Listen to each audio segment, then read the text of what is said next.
it's me, I'm back. I just wanted to kind of talk about one thing Carnival will do is once you do cruise with them, well, they did with me anyways. I don't know if this is something they still do because, again, Carnival keeps changing things without letting people know, but they will assign you your own personal cruise planner. And ours is named, well, he goes by George Salazar, but it's Guillermo. And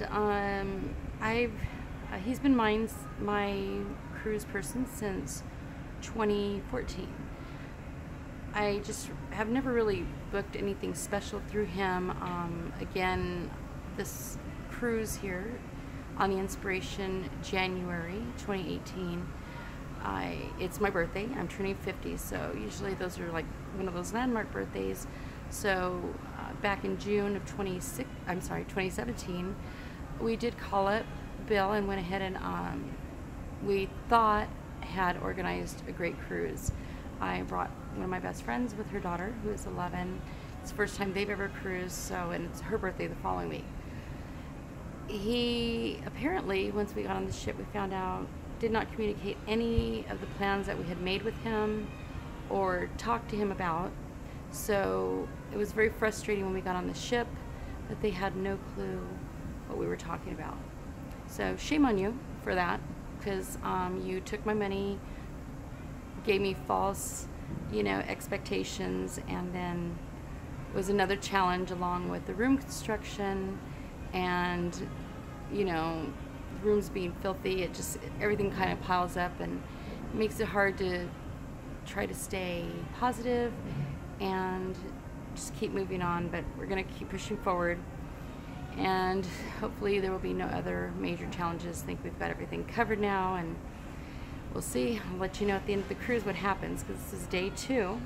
We are at Catalina Island.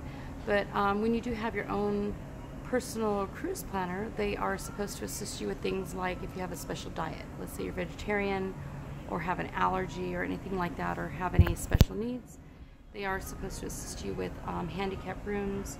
If you are handicapped and you do need assistance, let's say getting food in the dining room or anything like that, the staff is really helpful, and they will do whatever they can to make sure that you're happy and get what you need. So again, staff has always tried, but you are an employee when you are staff, so it's really up to the company to give you the tools and the knowledge and the training to make sure that it is a positive experience for their guest. Because if not, after a period of time, the guest will move on or take different types of vacations. Will that break Carnival? I don't know. Probably not. They're such a large company. Again, Long Beach, they do have a captive audience there. So if you're living on the West Coast, California, Arizona, any of those states closer to that shore, it is easier to be able to drive instead of pay for flight and transfer fees and things like that. Okay. I wanted to talk to you real quick, just kind of touch base on the Carnival Hub app. It is, again, a great app because it gives you constant information on your account and what is going on as far as activities on the ship. So you're always, informed and have that information right at your fingertips without having to look at, a paper or ask one of the crew members. Another thing you can do to stay in touch with family or friends that you may be traveling with is you can pay $5, and as far as I know right now, it is for the entire cruise, but you can message them on the ship. So if somebody's catching a show and the other part of your party would like to have dinner, they can always keep in touch through messaging, so that way where everybody's at, and it saves time, because especially when it's a large ship, you could be passing people on different decks and not know that. So it's very important to know. Also, they do have internet on the ship. It is very expensive, I will tell you that.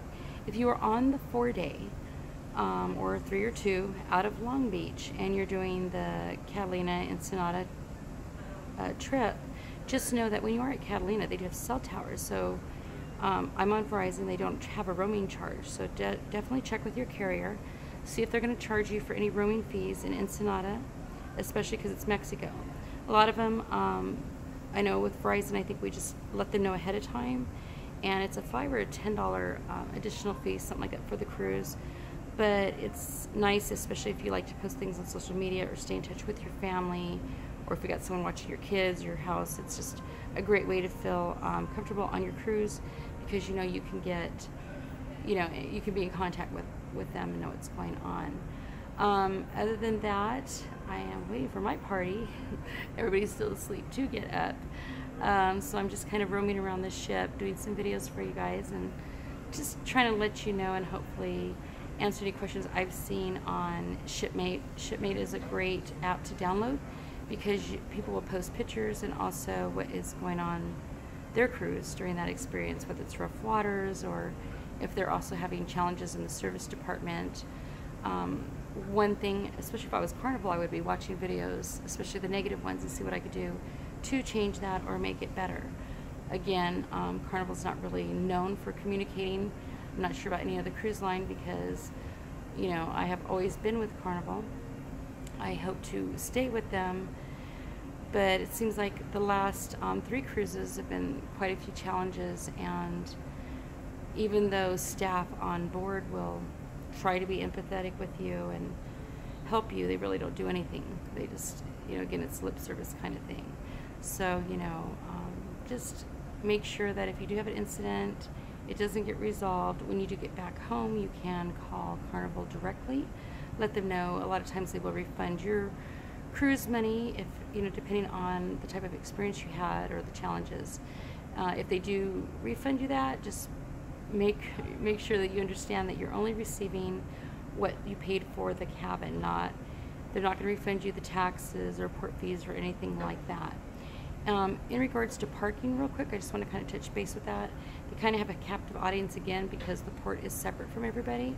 So I just figure on a 4-day, it usually comes to about $80, but I always put about $100 aside for parking. So if you know, have friends that live in the Long Beach area, it would save you quite a bit of money if you could just park and have them drop you off at the cruise terminal. There are a lot of hotels in Long Beach that will offer you a package where, you know, you could stay there. They'll take you to the, you know, the cruise ship in the morning without any additional cost, or if you're driving in and stay the night. I've heard, I haven't found, but there are some hotels that will let you leave your vehicle there without any additional charge, with just, you know, paying the night or whatever their requirements are. So again, it's all about the research. You know, if you give yourself the education and information, and just don't expect that everything's gonna be perfect when you get on the ship, your experience will be much better. You know, you'll say, oh, I figured that might happen, or whatever the case may be. So other than that, I'm gonna go ahead and look for my parties, see if they're up and wandering around and ready for breakfast.